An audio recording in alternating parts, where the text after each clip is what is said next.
ఇప్పుడు ఈ Indus water Sindhu నదీ జలాల మనం అగ్రిమెంట్ రద్దు చేసుకున్నాం కదా, 65 ఏళ్ళ అగ్రిమెంటు. మీరు డైరెక్ట్గా యుద్ధాన్ని మీరు ప్రకటించినట్టుగా మేము భావిస్తున్నాము. మేము 130 అణ్వాయుధాలు మీ పైన మేము ఈ ప్రదర్శన కాదు మీకు ఎక్కువ పెట్టాము, మీకు మమ్మల్ని తట్టుకునే శక్తి లేదని పాకిస్తాన్ అంటోంది కదా. మనం దీన్ని ఎలా చూడాలి? మనకున్న పవర్ ఏంటి?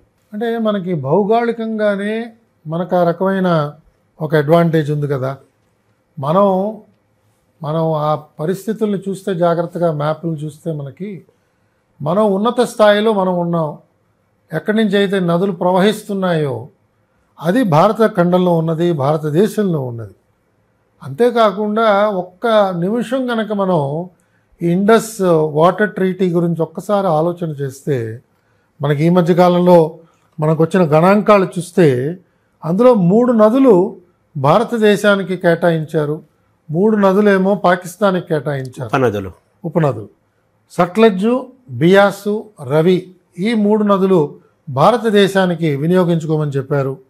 చెనాబు, జేలము, ఇండస్సు పాకిస్తాన్ వినియోగించుకోవచ్చు అని చెప్పి తీర్మానం అయింది. ఈ తీర్మానం వెనకాల చూస్తే మనం 33 MAF అంటే మిలియన్ ఏకర్ ఫీట్, అంటే 1 మిలియన్ ఏకర్ ఫీట్ లెక్క ఎంత అంటే 3,25,851 మిలియన్ గ్యాలన్స్. అంత నీరు అంటే భారతదేశం ఎంత వినియోగించవచ్చో దానికి 2 ఇంతలు పాకిస్తాన్ దేశానికి ఈ ఇండస్ వాటర్ ట్రీటీ కింద ఒప్పందం మనం కుదుర్చుకున్నాం. ఆ రోజుల్లో వరల్డ్ బ్యాంక్ మధ్యలో ఉంది, మధ్యవర్తిత్వం ఆ రోజుల్లో వరల్డ్ బ్యాంక్ చేసింది. యాయా ఖాన్ గారేమో అక్కడ ప్రెసిడెంట్గా ఉన్నారు, జవహర్లాల్ నెహ్రూ గారు ఇక్కడ ప్రధానమంత్రిగా ఉన్నారు. ఇది చేసుకున్న ఒప్పందం. నెహ్రూ గారు కూడా ఈ పర్చేజ్డ్ అగ్రిమెంట్ అన్నాడు ఆయన. ఈ పర్చేజ్ అగ్రిమెంట్ 2 రకాలుగా అండి. ఒకటి ఇంత నీరు ఇవ్వటము, 2 ప్రతి సంవత్సరం కూడా కొన్ని వేల కిలోల బంగారం వాళ్ళకి ఇచ్చి వాళ్ళ దేశంలో కెనాల్స్ తవ్వుకోవడానికి భారతదేశం పెట్టుబడి పెట్టాలటండి ఈ అగ్రిమెంట్ ప్రకారంగా.